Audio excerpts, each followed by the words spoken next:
Okay, here goes my first video with commentary. I do not normally like making voice recordings, but for this one, there are just so many things that I needed to show you that there is no way I can do it without actually talking about these things. So, in order to make valves and levers, first of all, you need a tube for the water to flow through. Here's our tube. Inflow. There. With our water flowing through there, we can start to make some valves. First of all, you need something to hold the valve. I'm going to make it look like this. You do want it pretty long, because if it's too short, the valve does not work very well. Put your hole there. Whoopsies. Let the water flow through. And now, you want to delete all the way down, leaving a hole all the way down and up. You see this one little piece? That piece is very important. That actually holds the valve when it's closed to stop the water from pushing it out. There we go. Make that a little bit more watertight. Excellent. So, see this one piece there? That's holding it in place. If you get rid of that, not very good valve. That is why you just cut straight down and it leaves all the pieces where they need to be. Open, closed. That's how easy it is to make a simple valve. Now, if you want to make a valve that is controlled by something else, such as a lever, you need to do a little bit more work. First, you probably want to go into your settings and change standard distance to be a smaller number. This draws particles much closer together, making them stronger and able to resist more force, for example, when you're pushing a really stiff lever. Here's the difference. See how they're much closer? That makes the wall much more powerful, much stronger. So,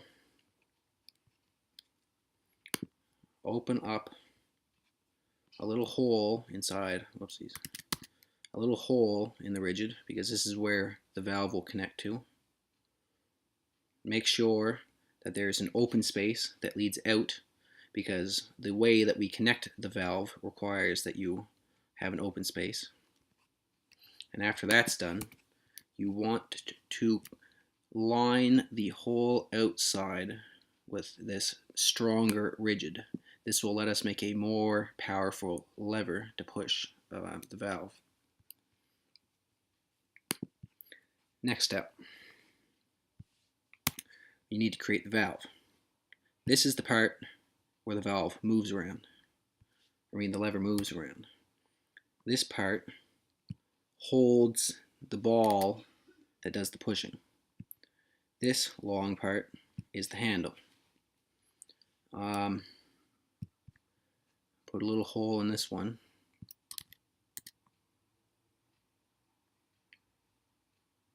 Because you're going to need to put something in there too. Make sure it's open. And same with this one.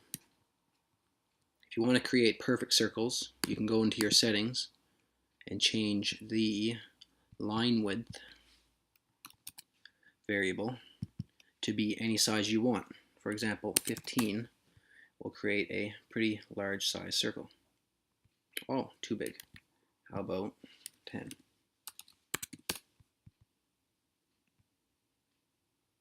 No, still too big. 8.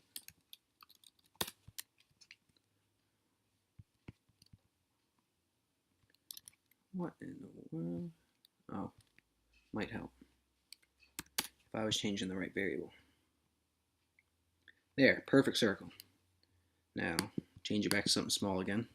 So we can cut our hole in there. And easy. So, all of the green pieces are going to be connected to each other. So, when you want to connect rigid pieces to each other, so that they move together without actually touching, you use the replace tool with rigid, and then you draw on top of all the ones you want connected to each other. For example, these three pieces here. I'm drawing right now on top of that one, on top of this one, and on top of that one. Now when I unpause, they will all be connected to each other. See? There is our lever. Okay? So, in order to connect the lever to the valve, we need to put another little piece of rigid in there. I'm going to use a different color to make it easier to see. Put a little piece here. Put a little piece in here. Okay, and now same thing. Use the replace tool with that rigid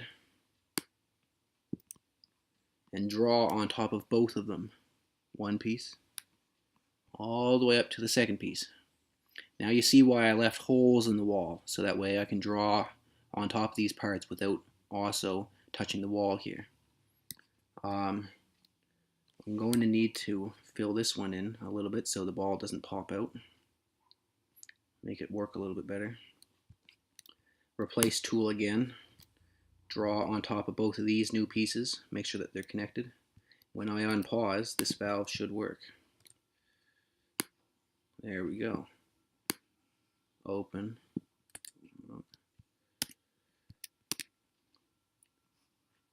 There. Perfect. And that's that. That's how you make smooth, easy working valves.